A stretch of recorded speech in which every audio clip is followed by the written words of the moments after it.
Olá, pessoal, sejam bem-vindos a mais uma aula do nosso curso. Eu me chamo Valdir César e nesta aula nós vamos iniciar a instanciação automática da nossa base de dados. Então vamos lá. Eu vou clicar aqui no src main Java e vou abrir a nossa classe principal aqui, MyApplication. Então vamos dar um duplo clique aqui sobre ela. Vamos esperar agora abrir aqui. O STS parou de responder, às vezes o STS dá alguns bugs mesmo. Beleza, então essa nossa classe aqui, ela vai implementar, então vou colocar aqui, implements, o Command Line Runner, beleza? Ele tem um método que a gente tem que implementá-lo aqui por padrão, então vamos clicar na lâmpada vermelha aqui e adicionar esse método não implementado ainda. Beleza, então vamos sobrescrevendo esse método aqui, a gente vai passar algumas informações aqui. Então, como nós queremos uma instanciação automática da nossa base de dados, nós temos apenas a classe usuário, né? Então vamos digitar aqui, usuário. Se você apertar Ctrl espaço, ele vai dar algumas opções e já vai fazer um import automático aqui do seu usuário. Então, beleza, nós vamos chamar de U1. Ele vai receber um new usuário. Então vamos colocar aqui new usuário. Essa segunda opção, tá vendo que nós temos um construtor com os parâmetros lá. Foi por isso mesmo que eu já adicionei um construtor com parâmetros para facilitar na instanciação da nossa base de dados. Daí a gente não precisa ficar colocando o 1.7 nome, o 1.7 login, o 1.7 senha. Fica mais simples para a gente assim. Então o ID, ele começa a passar para a gente aqui os parâmetros. O ID eu vou deixar nulo, o nosso próprio JPA vai criar para a gente. O nome eu vou colocar aqui Valdir César, beleza? O login eu vou colocar Valdir apenas, ótimo. E a senha eu vou colocar 123, beleza. Então aqui a gente instanciou um usuário, vou instanciar outro usuário. Vou colocar aqui o 2, vai receber um new usuário, o nome dele vai ser Albert Einstein. Beleza. O login dele vai ser Albert. E a senha vai ser 123 também. Certo. Aqui nós já temos a instância desses novos usuários. Porém, a gente ainda não tem eles salvos na nossa base de dados, porque o nosso JPA ainda não conhece eles, né? Então, para a gente salvá-los na nossa base de dados, a gente vai ter que criar um usuário repository. Vocês se lembram que a camada de acesso a dados é a camada de repository, né? Então, vamos lá. Voltando aqui no projeto, com o botão direito sobre o pacote principal, New, Class, vamos chamar de usuário repository. Beleza. E ele vai ficar no pacote .repositories. Beleza? Vamos separar certinho aí, usando um design pattern DDD. Certo, primeira coisa que nós vamos utilizar aqui é a anotação repository para informar para o Spring que essa é uma classe repository. Na verdade não vai ser uma classe, vai ser uma interface. Então vamos colocar aqui interface. Beleza.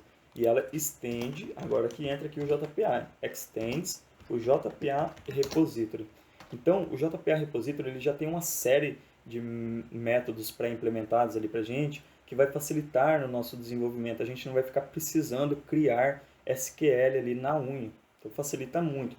Beleza, aqui a gente tem que passar dois atributos. O primeiro é o tipo da classe, então é a classe usuário. E o segundo, então nós vamos apertar Ctrl espaço para ele importar o usuário aqui.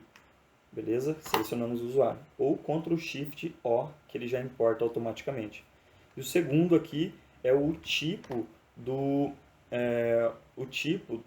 do atributo identificador dessa classe. Que no nosso caso, o nosso atributo identificador é o ID do tipo integer. Então vamos colocar aqui integer.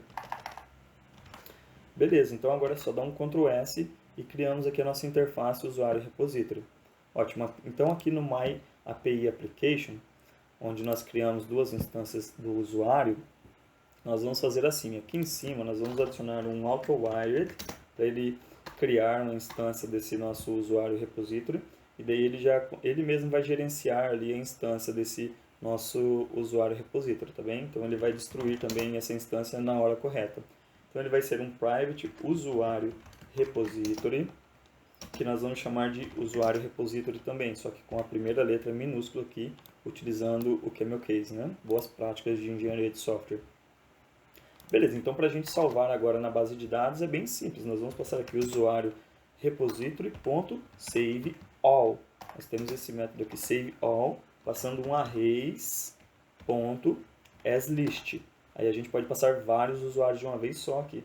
Vamos colocar o 1 e o 2, né? Que é o que nós temos instanciado ali. Beleza, então agora vamos dar um Ctrl S. Lembrando que se não tiver essas configurações aqui no application.properties, ele não vai salvar lá na base de dados, tá bem? Beleza, agora a gente vai clicar com o botão direito aqui sobre o My Application, vamos clicar em Run As, Spring Boot App e vamos verificar se ele vai salvar. Aqui ele tem que mostrar para a gente o SQL no nosso console sendo gerado, certo? Então vamos aguardar aqui o projeto subir e vamos verificar se está rodando corretamente. Se der algum erro a gente já consegue também já consertar aqui. Vamos aguardar mais um momento. Subiu o Tomcat, o nosso projeto está rodando na porta 8080, certo? Já mostrou o H2 console ali, subiu também. Então aqui, ó, pode ver que ele cria pra gente, ó, tá vendo? Primeiro ele dá um drop table se aquela tabela usuário existe. Beleza? Daí ele começa aqui, ó, create table usuário, aí o ID integer generated by default como um identity, né? O login, um varchar de 100, que nós passamos lá o length para ele, que é o máximo é 100, e a senha, que é um varchar de 100 também, e o primary key, que é o ID. Ótimo, então, aí aqui, ó, pode ver que ele já dá uns inserts aqui na nossa tabela usuário. Insert into usuário, ID, login, nome, tal, nulo, e os valores que nós passamos lá. Então ele coloca 2 inserts aqui pra gente. Maravilha. Agora para a gente ver se está funcionando perfeitamente mesmo, nós vamos clicar aqui para criar uma nova guia do nosso navegador e vamos digitar localhost aqui. É localhost 2.8080/H2-console. Então ele vai abrir aqui o console do H2, nós vamos clicar em Connect, eu deixei a senha vazia e o usuário padrão. Então ele criou aqui pra gente, tá vendo? A tabela usuário. Só clicar sobre a tabela usuário e clicar em Run. Você vai ver que já tem aqui, ó, o usuário de ID 1, que é o Valdir. Nós passamos o ID nulo, né? Então ele cria automático pra gente. Muito bacana essa funcionalidade, né?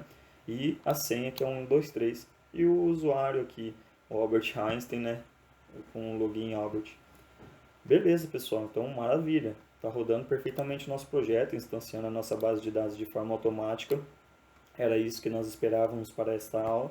Agora, nas próximas aulas, a gente vai realmente começar a implementar o CRUD do nosso usuário, criando endpoints ali para ele, tá bem? A próxima aula vai ser muito interessante. Eu espero que vocês tenham gostado já dessa aula. Eu aguardo vocês para a próxima aula. Um forte abraço. Até mais.